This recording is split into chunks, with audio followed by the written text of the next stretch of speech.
If one I attain Buddhahood, the sentient beings of the 10 quarters who, with sincere and entrusting heart, aspire to be born in my land and say my name even 10 times, should not be born there. May I not attain the perfect enlightenment. Excluded are those who commit the 5 grave offenses and those who slander the right Dharma. たとえ我仏を得たらんに十方の主情、指針、信行して我が国に正然と思いて、ないし10年戦。もし小ぜずは小学を取らじ。ただご逆と秘宝、消防等は除く。仏説、無料儒教。ナモアミダ仏。ナモアミダ仏。ナモアミダ仏。ナモアミダ仏。ナモアミダ仏。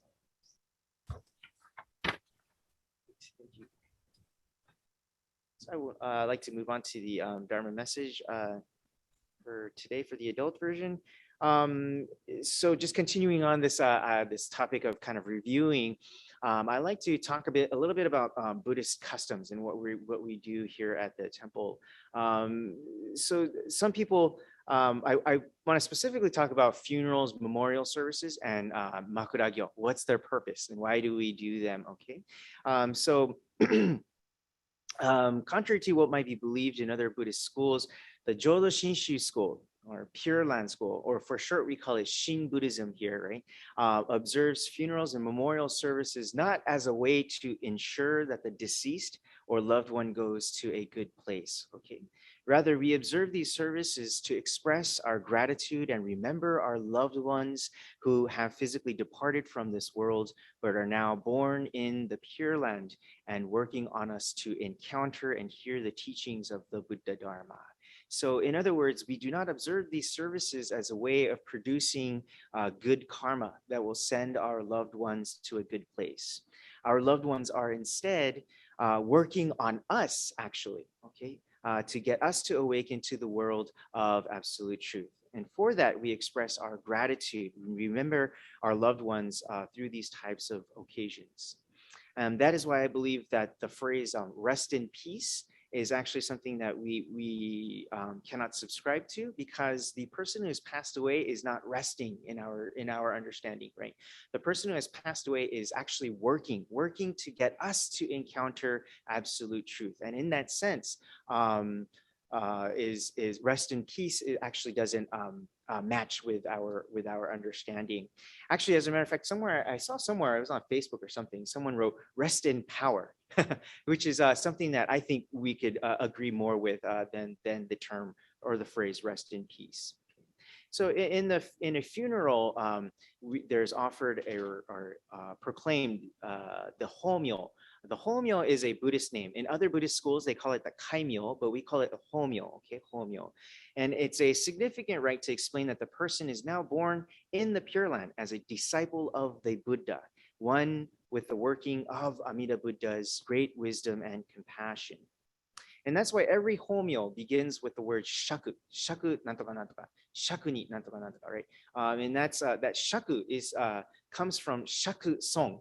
Shaku song is the historical Buddha Shakyamuni, okay? And Shakyamuni comes from the person who comes from the Shakya clan, okay? It used to be this clan that or this group of ancient India that ruled a certain section of India. Okay, and so we are now part of the Shakya family, the Shakya clan. Okay, and then the specific name that's given is to reflect the person and how that person lived his or her life. Okay, for example, I know of a person named Shaku Myoko.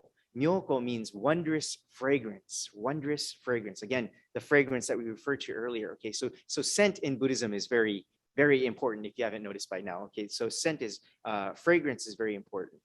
So names are always found in the Buddhist sutras. Okay, and so the minister, it's part of the minister's job to figure out what would be the most appropriate name for that person. And sometimes if it's a Japanese person with a Japanese name, we take one of the kanji and then put another kanji with it to give that person a new Dharma name. Okay. So, for example, this sweet fragrance or wondrous fragrance person, she might have been a person that had a cheerful character and kind of was infectious and it made it other people feel good and happy about themselves, right?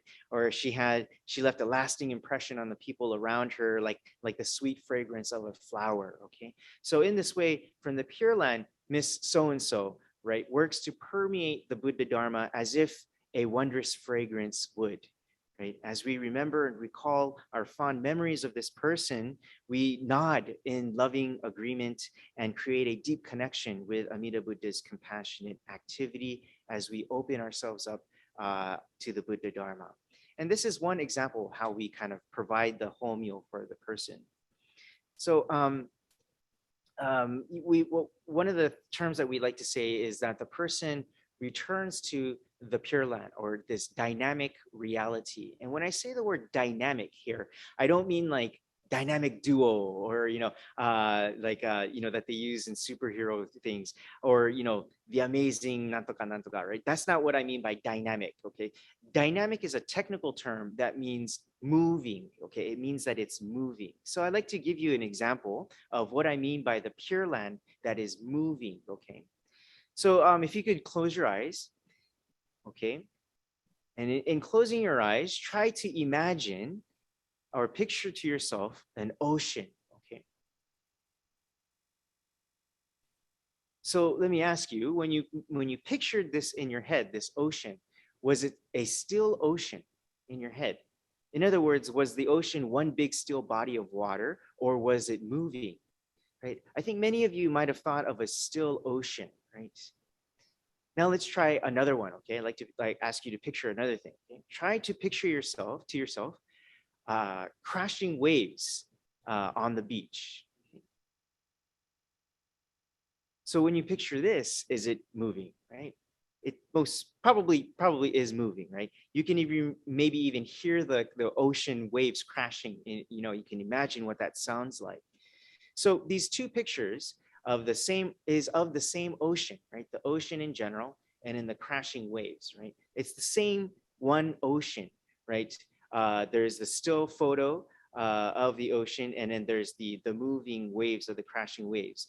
And the Pure Land also is depicted in two different ways. The Pure Land is depicted as a place that's far off in the western quarter, that we call it, but it's also moving in the sense that it is working on us right now, in the sense that when we recall of our past loved one who has passed away, and we have deep and fond memories of that person, that warm connection that we feel is the working of that person, speaking to us from the world of absolute truth.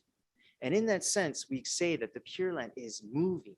Okay, the world of absolute truth is moving. It's working towards us. It's working on us.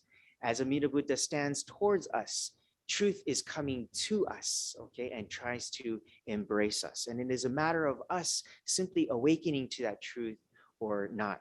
Okay, so let me just continue on and find my place here.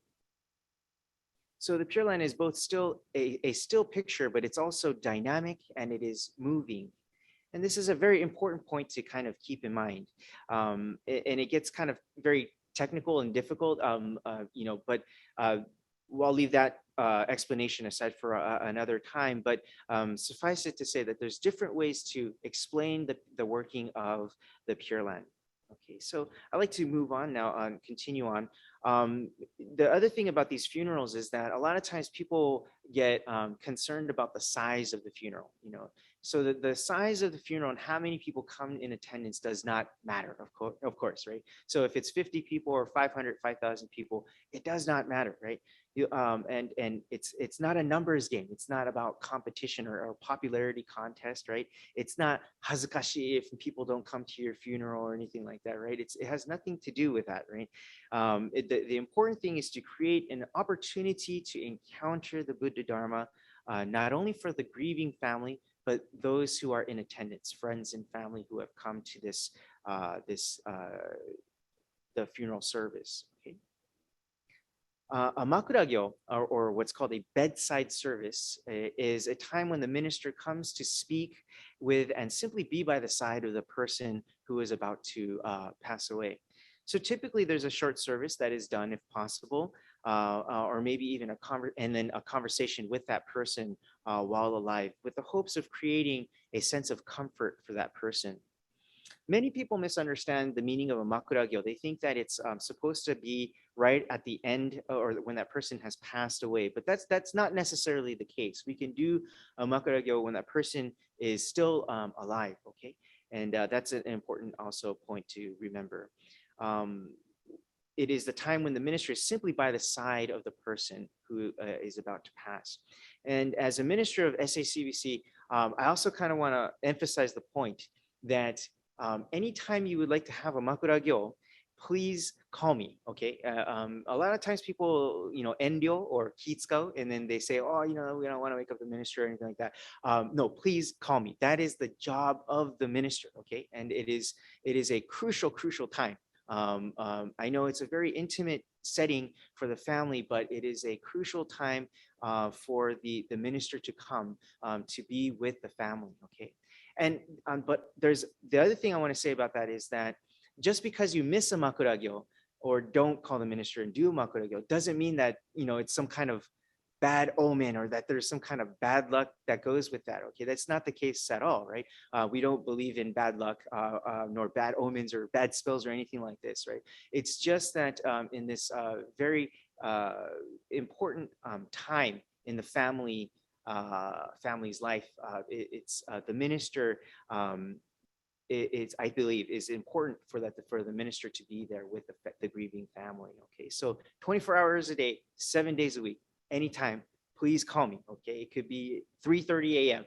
Please do call me. Okay, no endio, as they say here, right? So, and then finally, the Buddhist custom of memorial services is one more thing I wanted to talk about today. So you might be wondering, why is it the 49th day memorial? So that's a random number. Why is it specifically the 49th day? Why is it the 7th year? Why is it the 14th year? So and that comes from an ancient Indian cultural custom that the number 7 was considered to be a complete cycle. Okay, so 7 by 7, 7 days in a week, in the 7th week would be the 49th day. And that 49th day was to have special significance in every school of Buddhism. Okay, so and Jodo Shinshu just kind of goes with this custom and takes that in. Again, this is not to say that on the 49th day, it has to be the exact 49th day. Otherwise, there's some kind of bad spell or bad omen that comes to you, or that if you miss the 49th day, that's something really bad, right? That's not the case, right? So it's not really, the number is not really important in Jodo Shinshu Buddhism. Other schools of Buddhism, the number is very important. But in Jodo Shinshu, we are very relaxed in that sense. The number is not key. The key is to get together and reflect on the Buddha Dharma, and that opportunity is prompted to us by the person who has passed away.